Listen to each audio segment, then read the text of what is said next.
Hello అండి, నాటు చిక్కుడుకాయలు వచ్చినాయి కదా, వాటితో పచ్చడి పెట్టడం చూసేద్దామా. ఫస్ట్ చిక్కుడుకాయలు ముదిరి తీసుకోవాలి. తర్వాత ఈన్లై తీసేసుకుని కడిగి శుభ్రంగా కడిగి ఆరబెట్టుకోవాలి, తడేం లేకుండా.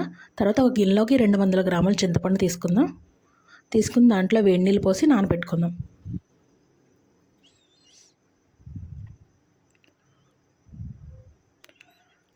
తర్వాత ఒక ప్యాన్లోకి 4 టేబుల్ స్పూన్ ఆవాలు, 1.5 టేబుల్ స్పూను మెంతులు తీసుకుని ఫ్రై చేసుకుందాం.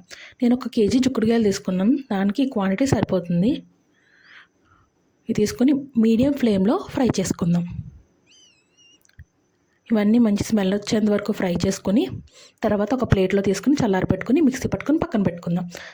తర్వాత అదే ముకుట్లో ఒక 1/2 కేజీ వేరుశనగ నూనె కానీ నువ్వుల నూనె కానీ తీసుకుందాం. పచ్చళ్ళలోకి ఎక్కువగా వేరుశనగ నూనె కానీ నువ్వుల నూనె కానీ ప్రిఫర్ చేస్తాం కదా, సో నేను వేరుశనగ నూనె తీసుకున్నాను.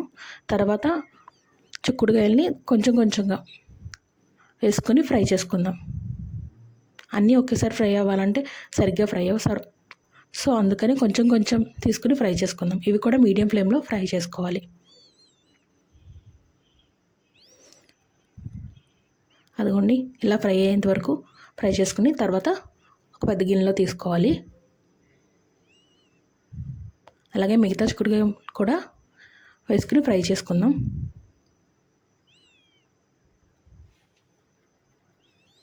అన్నీ ఒక గిన్నెలో తీసుకుందాం. తర్వాత పోపు పెడదాం.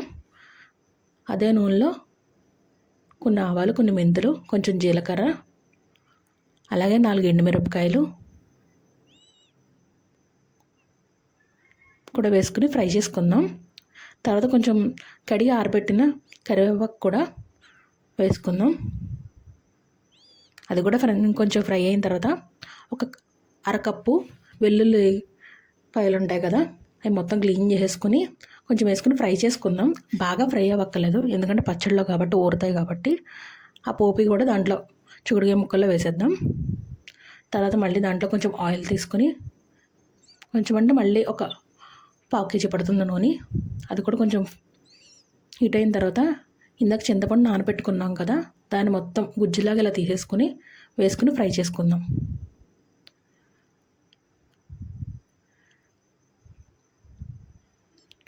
అదంతా మంచి కన్సిస్టెన్సీ వచ్చేంత వరకు ఫ్రై చేసుకోవాలి. చూసారు కదా, ఇలా రావాలి, ఇలా జల్లీ జల్లీగా వచ్చేంత వరకు, స్మూత్గా అలా టెక్స్చర్ వచ్చేంత వరకు ఫ్రై చేసుకుందాం. ఈ కన్సిస్టెన్సీలో వచ్చాక స్టవ్ ఆఫ్ చేసుకుందాం. తర్వాత ఇందాక మనం చిక్కుడుకాయ ముక్కలన్నీ ఒక బౌల్లో తీసుకున్నాం కదా, దాంట్లో ఒక చిటికెడ పసుపు, కొంచెం సాల్ట్, ఒక 1/2 కేజీ కారం,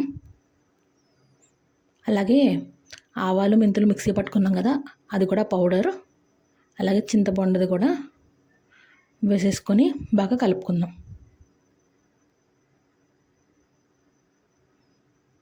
బాగా కలుపుకొని ఇదిగోండి చిక్కుడుకాయ పచ్చడి. మూత పెట్టి ఒక 2 రోజులు ఉంచిన తర్వాత కలదీసాయి తింటే చాలా బాగుంటుంది. అలాగే దీన్ని ఒక 8 కంటైనర్లో పెట్టుకుంటే ఒక 4 months వరకు అలాగే ఉంటుంది. Thanks for watching.